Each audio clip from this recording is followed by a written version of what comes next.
What came out last night about this documentary, though, is that Jordan wanted to release it when the Cavs had won the championship. Oh my god! Wow, This is facts. This bullshit. It's by Bleacher Report. what's your bullshit? You're the biggest person sending Bleacher Reports that I know. I like Bleacher Report, but You don't do. get it wrong though. Don't just because it was from Bleacher Report doesn't mean that it's right or accurate. what's your overall? Okay, so my what's your overall take on it, it? right, is that they waited 4 years to release this information, right? And I just think it's a setup. Whether it's right or whether it's true or not, it's twofold, right? My first view on it is, how was this presented to Jordan? Jordan didn't just come out of nowhere and say, hey, I want to release the 1998 basketball footage. He didn't just come out of nowhere and just say that. Somebody presented it to him like, hey, this was your last year with the Bulls, yada, yada, yada. Let's release this footage. How do you feel about it, right? That obviously is probably not exactly how the conversation went, but I doubt in my head that Jordan was like, all right, let's do it when the Cavaliers have their parade. And, For sure. and that's bullshit. I just don't think of it.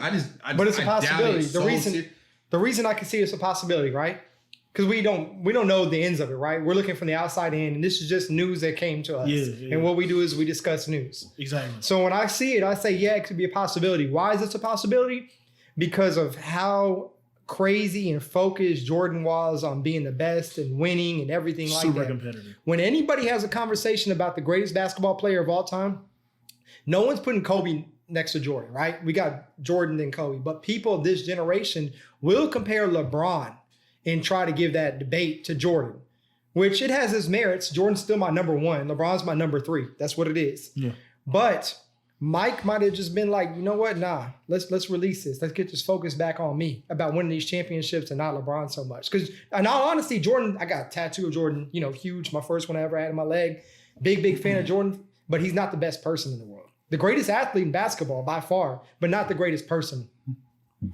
I mean, from what I've heard similar things like that, but I'm not in any position to sit here and judge that, man.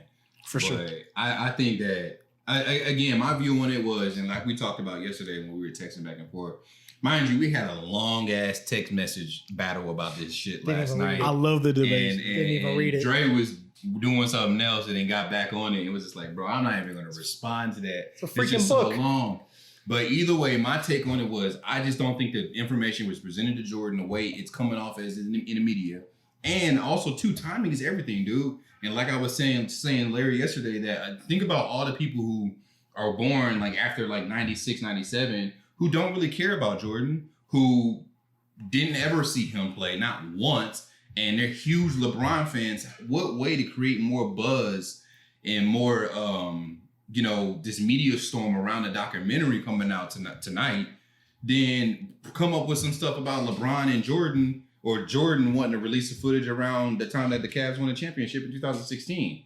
That's my issue, is that the timing of it is just perfect. It's just perfect timing, For sure. right? Like, why now? For sure. This shit should have came out 4 years ago, Yeah. or 3 years ago, Yeah. or 2, or last year. Yeah. Why now? Yeah. That's my issue with it.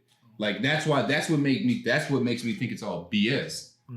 I mean, it could be, but back then, if Jordan said, hey, I want to release it, and they don't release it, is that even going to make a headline? Nah, it's not going to. You know what I mean? When he says, "Hey, I want to release Jordan. I want to release this thing," and it's not ready. It's not gonna be able to go. So it's not even going to hit a headline at that point. So you think that if they would have released the information in 2016, it wouldn't have gotten a lot of views? Nah. Why not? Nah, it just wouldn't have. Sports is going on.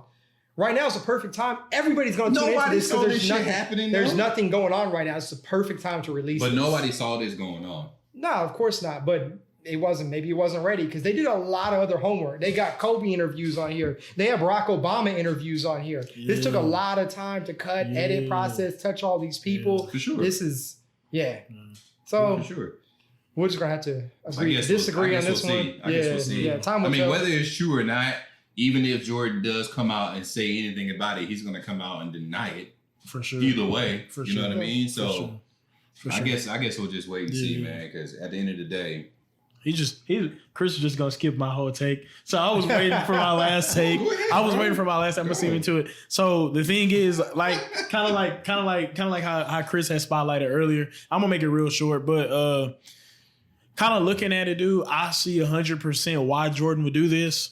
The good thing is I'm first person as to it because, like I said, I didn't really get to witness Jordan as far as his dominance, but I'm always hearing constantly, Jordan. And I just think that as far as looking and studying his competition, I don't think his competition rate was the same as LeBron. I'm also one of those morons that would say that the redeem team, as far as Kobe, LeBron, and Chris Paul, would beat the dream team. Like that's just my idea on it. You know, hey, follow me if you want to.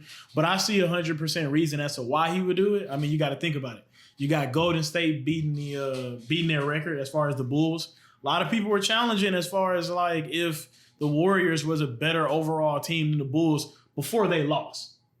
Inside, they did lose, so I can't really say that. And then on the back end, you got this guy, this high school phenomenal player who's been getting a lot of attention from day one, coming in and just breaking a losing streak from Cleveland and bringing a chip back to his hometown in amazing fashion, coming back as the first team to come back from 3-1 to beat a team that had broken this record. So I think at that point that like ultimately put LeBron on a totally different level, and for me kind of cemented LeBron over Kobe in just doing that.